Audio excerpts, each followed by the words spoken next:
2024 ലോക്സഭാ തെരഞ്ഞെടുപ്പിന്റെ തീയതി പ്രഖ്യാപിച്ച വേളയിൽ 400 സീറ്റുകളിൽ അധികം നേടും എന്ന ആത്മവിശ്വാസത്തിലാണ് BJP. അങ്ങനെ തന്നെയാണ് ഇന്ത്യയിലെ വിവിധ സംസ്ഥാനങ്ങളിൽ BJP പ്രചരിപ്പിക്കുന്നതും. എന്നാൽ കോൺഗ്രസിന്റെ അധ്യക്ഷനായ മല്ലികാർജ്ജുന ഖാർഗെ ഇതിന് കടുത്ത താക്കീതും നൽകുന്നുണ്ട്. 150 സീറ്റുകളിൽ കൂടുതൽ ഇത്തവണ BJPക്ക് ഒറ്റയ്ക്ക് നേടുവാൻ സാധിക്കില്ല എന്നതാണ് മല്ലികാർജ്ജുന ഖാർഗെയുടെ വാദം. എന്തായാലും കോൺഗ്രസ് പാളയങ്ങളിൽ ഇക്കുറി ഇന്ത്യ സഖ്യത്തിന്റെ പിൻബലത്തോടുകൂടി വിജയിച്ചു വരുവാൻ കഴിയുമെന്ന ആത്മവിശ്വാസത്തിന്റെ പല തരംഗങ്ങളും കാണുവാൻ സാധിക്കുന്നുണ്ട്. ഇന്ത്യ സഖ്യത്തിന്റെ ഭാഗമായി കോൺഗ്രസ് എത്ര സീറ്റുകളിൽ മത്സരിക്കണം, സഖ്യകക്ഷികൾ എത്ര സീറ്റിൽ മത്സരിക്കണം എന്നതിന്റെ ചർച്ചകൾ പുരോഗമിക്കുകയാണ്.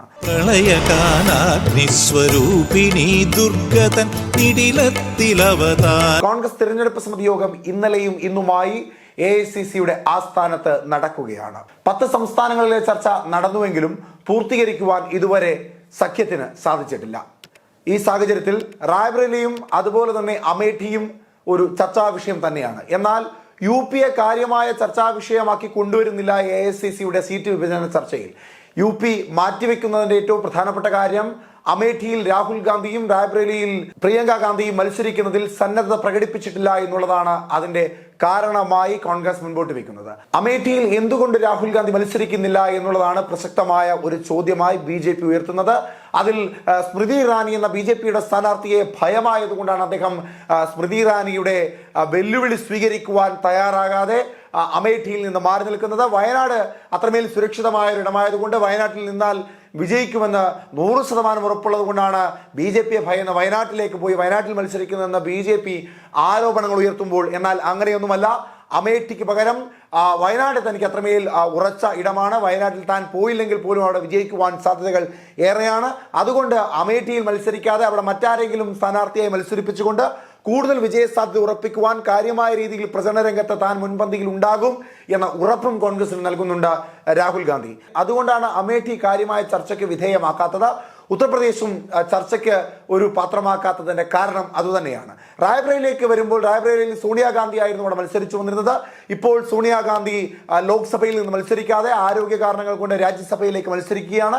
ഈ സാഹചര്യത്തിൽ റായ്ബറേലിയിൽ ആര് മത്സരിക്കുമെന്ന ചോദ്യത്തിൽ പ്രിയങ്ക ഗാന്ധി മത്സരിക്കണമെന്നായിരുന്നു കോൺഗ്രസിന്റെ ഒരുപറ്റം ആളുകളുടെ ആവശ്യം. എന്നാൽ പ്രിയങ്ക ഗാന്ധി മത്സരിക്കുന്നില്ല, മത്സര രംഗത്ത് താനില്ല, പ്രചാരണ രംഗത്ത് സജീവമായി നിന്നുകൊണ്ട് ഇന്ത്യ സഖ്യത്തിന്റെ കരുത്തായി മാറുക എന്ന ഉദ്ദേശമാണ് തനിക്കുള്ളത് എന്ന തരത്തിലാണ് ഇപ്പോൾ പ്രിയങ്ക ഗാന്ധിയും അഭിപ്രായം അറിയിക്കുന്നത്. എന്നാൽ ഇരുവരും ഇതിനകത്തൊരു കൃത്യമായ അഭിപ്രായമോ നിലപാടോ അറിയിച്ചിട്ടില്ല. അമേഠിയിൽ മത്സരിക്കാമെന്നോ മത്സരിക്കുന്നില്ല എന്നോ ഒരു കൃത്യമായ നിലപാട് രാഹുൽ ഗാന്ധിയും റായ്ബറേലിയിൽ സോണിയാഗാന്ധിക്ക് പകരമായി പ്രിയങ്ക ഗാന്ധി മത്സരിക്കുമെന്നോ ഇല്ല എന്നോ ഒരു തീരുമാനവും അറിയിച്ചിട്ടില്ല. അതുകൊണ്ട് തന്നെ വലിയ അനിശ്ചിതത്വത്തിലാണ് ഈ 2 സീറ്റുകളുടെയും കാര്യങ്ങളുള്ളത്. എന്നാൽ അതിനപ്പുറത്തേക്ക് അവിടെ രാഹുൽ ഗാന്ധിക്ക് പകരമായി അമേഠിയിൽ BJP സീറ്റ് നിഷേധിച്ചിട്ടുള്ള വരുൺ ഗാന്ധിയെ കളത്തിലിറക്കുക എന്ന ഉദ്ദേശമാണ് കോൺഗ്രസിനുള്ളത്. നിലവിലത്തെ സാഹചര്യത്തിൽ വരുൺ ഗാന്ധി BJPയുമായി പല കാര്യങ്ങളിലും വലിയ ഭിന്നാഭിപ്രായങ്ങൾ പ്രകടിപ്പിച്ചിരുന്നു. അദ്ദേഹം കർഷക സമരത്തിലടക്കം കേന്ദ്ര സർക്കാരിന്റെ പല നിലപാടുകളിലും അദ്ദേഹം വലിയ വിമർശനങ്ങൾ ഉയർത്തിയിരുന്നു.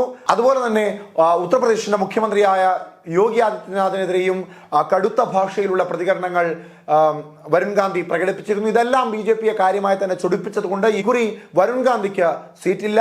വരുൺ ഗാന്ധിയുടെ സിറ്റിംഗ് സീറ്റിൽ നിന്ന് അദ്ദേഹത്തെ മത്സരിപ്പിക്കില്ല. അതുകൊണ്ട് തന്നെ സമാജ്വാദി പാർട്ടി വരുൺ ഗാന്ധിയെ തങ്ങളിലേക്ക് ക്ഷണിക്കുന്നുണ്ട്. അങ്ങനെയാണെങ്കിൽ ഇന്ത്യ സഖ്യത്തിന്റെ ഭാഗമായി വരുൺ ഗാന്ധി വരുമ്പോൾ വരുൺ ഗാന്ധി അമേഠിയിൽ നിന്ന് മത്സരിക്കുവാൻ സാധ്യതകൾ ഏറെയാണ്. ഗാന്ധി കുടുംബത്തിന് വലിയ വേരോട്ടമുള്ള അമേഠിയിലും റായ്ബറേലിയിലും ഗാന്ധി കുടുംബത്തിലുള്ളവർ തന്നെ മത്സരിക്കണമെന്ന ആഗ്രഹം കോൺഗ്രസിലുള്ളത് കൊണ്ട് തന്നെ വരുൺ ഗാന്ധി അമേഠിയിലേക്ക് വരുമ്പോൾ രാഹുൽ ഗാന്ധി വരുന്നത് പോലെ തന്നെയുള്ളൊരു തരംഗമുണ്ടാകുവാൻ സാധ്യതകൾ ഏറെയാണ് എന്ന ആത്മവിശ്വാസമാണ് കോൺഗ്രസിനുള്ളത്. അതുകൊണ്ട് ഒരു പക്ഷേ BJP വിട്ട് വരുൺ ഗാന്ധി വരികയാണെങ്കിൽ അമേഠിയിൽ വരുൺ ഗാന്ധി മത്സരിക്കുവാനും സാധ്യതകൾ ഏറെയാണ്.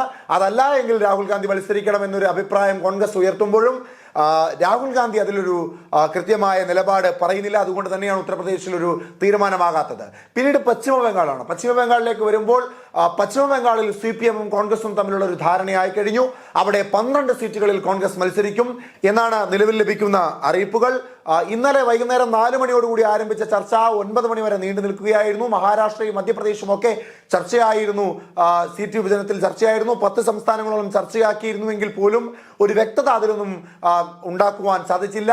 എന്നിരുന്നാൽ പോലും ഇന്ന് രാത്രിയോടുകൂടി 100 സീറ്റിന് അടുത്തുള്ള ലോക്സഭാ മണ്ഡലങ്ങളിലെ സീറ്റ് വിഭജന ചർച്ചയിൽ ധാരണ ഉണ്ടാക്കണമെന്നാണ് കോൺഗ്രസ് തീരുമാനിച്ചിരിക്കുന്നത്. അതുകൊണ്ട് തന്നെ ശക്തമായ രീതിയിലുള്ള ചർച്ചകൾ പുരോഗമിക്കുകയാണ്.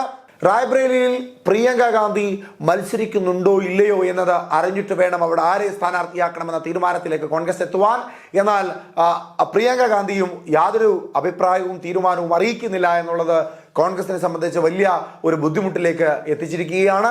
ഈ സാഹചര്യത്തിൽ ചിലപ്പോൾ അമേഠിയിലും റായ്ബറേലിയിലും ഇന്ത്യ സഖ്യത്തിന്റെ ഒപ്പം നിൽക്കുന്ന ശക്തരായ നേതാക്കന്മാർ തന്നെയായിരിക്കും മത്സരിക്കുക. അമേഠിയിൽ വരുൺ ഗാന്ധി ആണെങ്കിൽ ഇനി റായ്ബറേലിയിൽ ആര് മത്സരിക്കുമെന്നുള്ളതാണ് ഇപ്പോൾ നിലനിൽക്കുന്ന ചോദ്യം. അതിന്റെ ചർച്ചകളും കാര്യമായി തന്നെ AICC നടക്കുന്നുണ്ട്. അവിടെ എന്തുകൊണ്ട് പ്രിയങ്ക ഗാന്ധിയെ അതിനെ ഭയപ്പെടുത്തുന്നു? കഴിഞ്ഞ തവണ BJP പാളയങ്ങളിലേക്ക് സമാജ്വാദി പാർട്ടിയുടെ പല വോട്ടുകളും ഒഴുകിയെത്തിയിരുന്നു. അതുകൊണ്ട് ഇക്കുറി റായ്ബറേലിയിലും സോണിയാഗാന്ധി മത്സരിച്ചപ്പോൾ ഉള്ള പോലത്തെ ഒരു അന്തരീക്ഷമല്ല. അവിടെയും കോൺഗ്രസിന് ചില ഭയപ്പാടുകളുണ്ട്. ആ ഭയപ്പാടുകൾ മറികടക്കുവാൻ പ്രിയങ്ക ഗാന്ധിക്ക് ഭയമാണോ എന്നതാണ് ഇപ്പോൾ കോൺഗ്രസിനുള്ളിൽ നിന്ന് തന്നെ ഉയർന്ന ചോദ്യം, അല്ലെങ്കിൽ BJPയിൽ നിന്ന് ഉയർന്ന ചോദ്യവും അതുതന്നെയാണ്. ഈ സാഹചര്യത്തിൽ പ്രിയങ്ക ഗാന്ധി മത്സരിക്കണം. ആ വെല്ലുവിളികളെല്ലാം പ്രിയങ്ക ഗാന്ധിയും രാഹുൽ ഗാന്ധിയും ഏറ്റെടുത്തുകൊണ്ട് BJPക്കെതിരായ ഒരു ശക്തമായ പ്രതിരോധം തീർക്കുവാൻ സാധിക്കണം എന്നാണ് കോൺഗ്രസുകാർ ഇരുകൂട്ടരോടും ആവശ്യപ്പെടുന്നത്. എന്നാൽ ഇതുവരെയും ഒരു തീരുമാനത്തിലേക്ക് ഇരുകൂട്ടരും എത്തിയിട്ടില്ല. ഇനി അറിയേണ്ടത് അവിടെ ആര് മത്സരിക്കും, ആര് മത്സരിച്ചാണ് വിജയസാധ്യത. വരുൺ ഗാന്ധി അമേഠിയിൽ മത്സരിക്കുമോ, പ്രിയങ്ക ഗാന്ധി റായ്ബറേലിയിൽ മത്സരിക്കുമോ, റായ്ബറേലിയിൽ പ്രിയങ്ക ഗാന്ധി മത്സരിച്ചാൽ എന്താകും സ്ഥിതി എന്നതറിയുവാൻ ഇന്ന് വൈകുന്നേരം വരെ കാത്തിരിക്കണം. എന്തായാലും 3 ദിവസത്തിനുള്ളിൽ മുഴുവൻ ലോക്സഭാ മണ്ഡലങ്ങളിലെയും സ്ഥാനാർത്ഥികളെ തീരുമാനിച്ചുകൊണ്ട് ശക്തമായ രീതിയിൽ ഇന്ത്യ സഖ്യം കളിക്കളത്തിലിറങ്ങി BJPയെ പൂട്ടിക്കെട്ടുവാൻ തയ്യാറാകും എന്നാണ് നിലവിൽ മല്ലികാർജ്ജുന ഖാർഗെയും സോണിയാഗാന്ധിയും അടക്കമുള്ള കോൺഗ്രസിന്റെ നേതാക്കന്മാർ, ഇന്ത്യ സഖ്യത്തിന്റെ നേതാക്കന്മാർ അറിയിച്ചിരിക്കുന്നത്.